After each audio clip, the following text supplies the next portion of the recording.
Hello students, नमस्कार। Standard 8 विषय हिंदी, कविता number 8। माँ कह एक कहानी। यहाँ गौतम बुद्ध के बचपन की एक घटना कहानी के रूप में यहाँ प्रस्तुत की गई है। गौतम बुद्ध के बचपन का नाम सिद्धार्थ था और उसकी पत्नी यशोधरा। यशोधरा और गौतम बुद्ध उनका पुत्र राहुल। तो राहुल यहाँ उसकी माँ यानी कि यशोधरा से वह कहानी सुनने के लिए वह जिद करता है कि माँ कोई मुझे एक कहानी तू आज सुना। तब यशोधरा जो है वह उनके पिता यानी कि सिद्धार्थ, उनका बचपन का नाम जो सिद्धार्थ है, उनकी एक कहानी सुनाती है। बाद में वह आज हमारे गौतम बुद्ध के नाम से वह प्रसिद्ध है। तो सबसे पहले हम उनके शब्दार्थ की जानकारी प्राप्त करेंगे। आइए देखते हैं शब्दार्थ। सुरभि सुगंध, झलमल चमक, शर तीर, पक्ष पंख, आखेटक शिकारी। कविता के अंदर यहाँ शिकारी के लिए एक शब्द प्रयोग किया गया है, आखेटक। आहत, चोट खाया हुआ। आहत पक्षी यानी जिसने घायल किया है, शिकारी ने उसे घायल किया है यानी पक्षी को चोट लगी हुई है, यानी आहत, चोट खाया हुआ। मनमानी, मनपसंद, फूलों में से जो खुशबू आती है उनके लिए शब्द प्रयोग किया है, मनमानी। हिम, हिम बिंदु यानी ओस की बूंदे, जिसे हम इंग्लिश के अंदर ड्यू ड्रॉप्स कहते हैं कि ओस की बूंदे, फूलों पर जो बूंदे लगी हुई है उसे हिम बिंदु कहा जाता है। सहसा, अचानक, एकाएक भी कह सकते हैं। हानि, नुकसान। विवाद, बहस। निरपराध, निर्दोष। यहाँ इस कविता के अंदर मारने वाले से बचाने वाला हमेशा बड़ा होता है। तो पूरी जो ये कहानी है वह कविता के रूप में यहाँ दी गई है। आइए हम कविता का शब्द सह भावार्थ, सरल भावार्थ समझेंगे। इस कविता के अंदर यशोधरा का पुत्र राहुल अपनी माँ से कहानी सुनने के लिए वह जिद कर रहा है। माँ कह एक कहानी। बेटा समझ लिया क्या तूने मुझको अपनी नानी। यहाँ राहुल जो है अपनी माँ से कहता है कि माँ मुझे एक कहानी सुना। तब यशोधरा कहती है कि बेटा तूने मुझको नानी समझ लिया है, मैं तेरी नानी या दादी तो नहीं हूँ कि मैं तुझे कोई कहानी सुनाऊं। ज्यादातर अपने परिवार के अंदर दादी या नानी कहानी सुनाती है, इसीलिए यशोधरा अपने बेटे से कहती है कि मैं तेरी नानी तो हूँ नहीं, तो मैं तुझे कैसे कहानी सुना सकती हूँ। कहती है मुझसे यह चेटी। तब राहुल अपनी माँ से कहता है कि अपने महल की जो ये चेटी यानी कि दासी, नौकरानी, वह मुझे कहती है। क्या कहती है? तू मेरी नानी की बेटी, कि भले ही तू मेरी नानी तो नहीं है परंतु उनकी बेटी तो है, तो उसी के नाम पर मुझे कहानी सुना दे। कह माँ लेटी ही लेटी, कि अभी तू सोई हुई है, तू अभी लेटी हुई है, तो मुझे लेटे लेटे ही कोई कहानी सुना दे। राजा था या रानी, माँ कह एक कहानी, कि कहानी के अंदर कोई राजा या रानी ऐसी कोई भी कहानी तू मुझे आज सुना दे।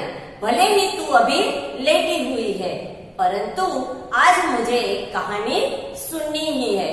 ऐसी जिद राहुल अपनी माँ यशोधरा से वह कहता है। तू है हठी मानधर मेरे।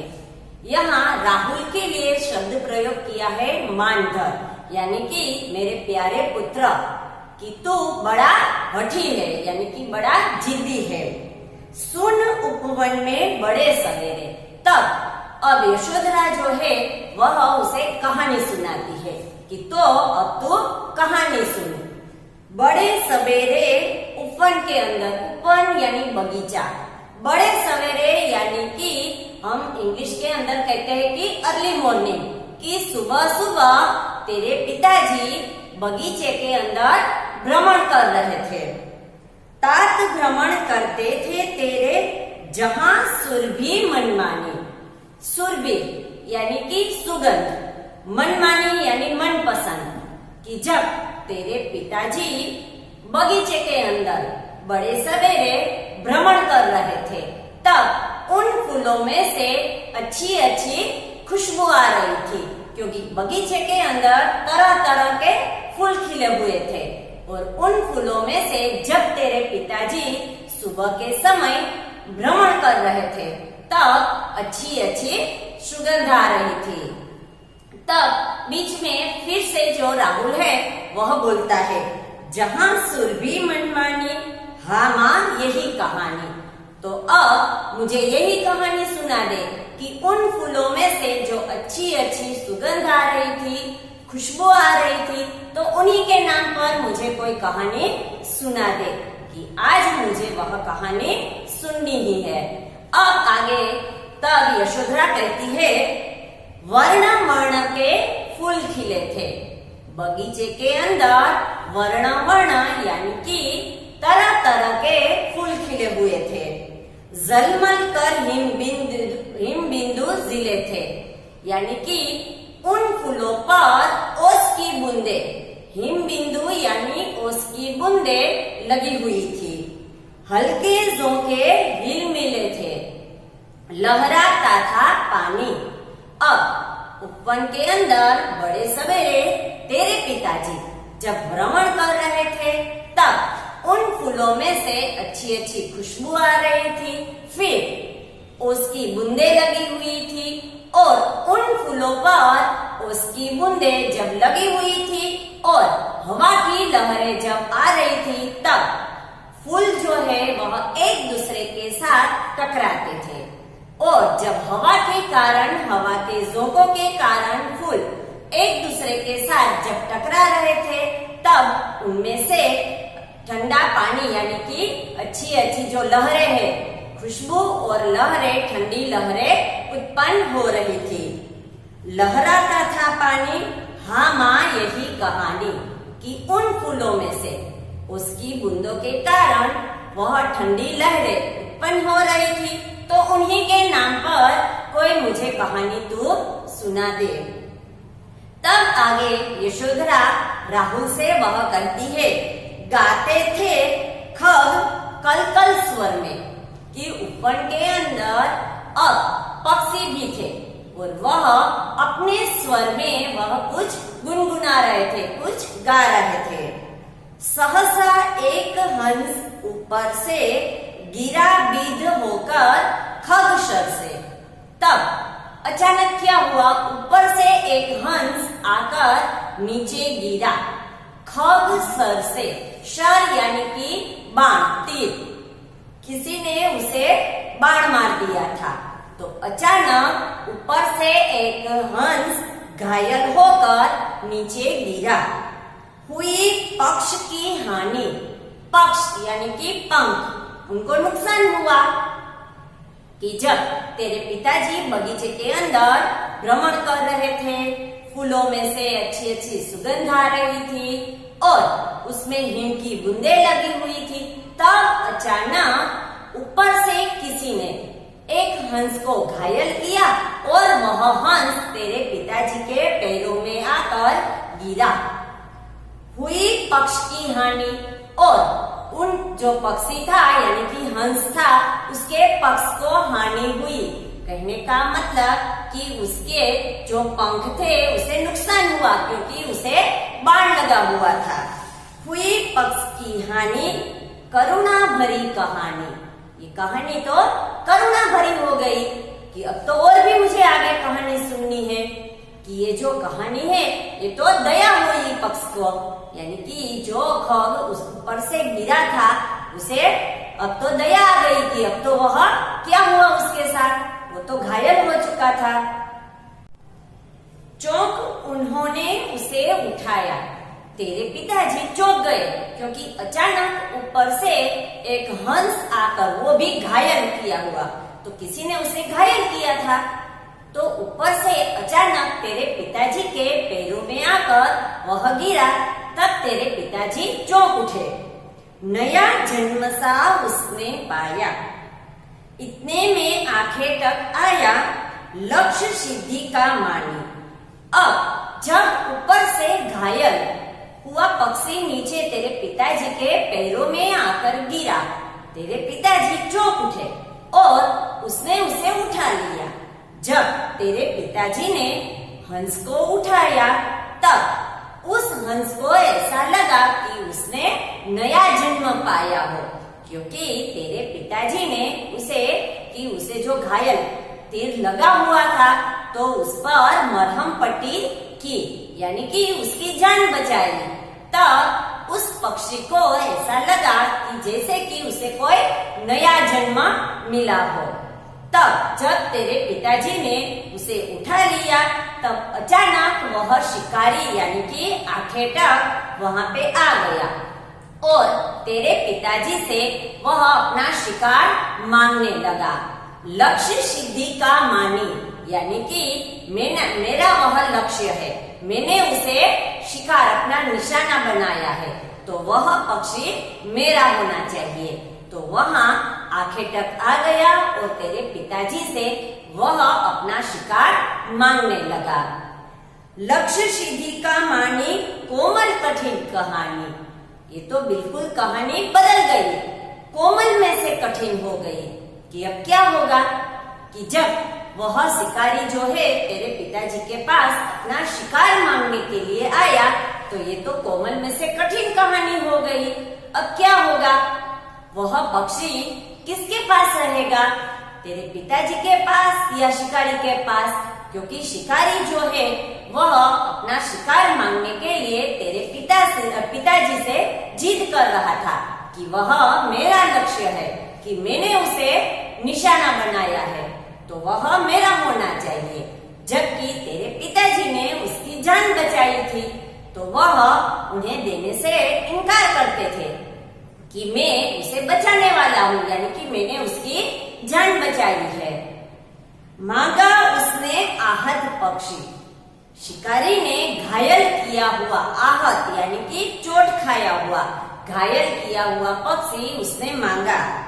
तेरे तात किंतु थे रक्षी, तेरे पिताजी जो थे वह रक्षी यानी रक्षा करने वाले थे, क्योंकि पक्षी की उसने रक्षा की थी।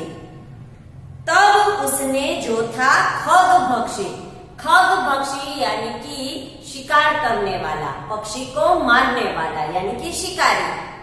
तब था खग भक्षी हठ करने की ठानी, वो तो जिद पर आ गया कि यह मेरा शिकार है तो वह शिकार मुझे ही मिलना चाहिए। अब आपस में दोनों के बीच में विवाद होने लगा। तेरे पिताजी रक्षा करने वाले थे और जबकि वह शिकारी जो था वह कहने लगा कि मेरा शिकार है तो यह मुझे मिलना चाहिए। अब दोनों अपनी अपनी जिद में अड़े रहे।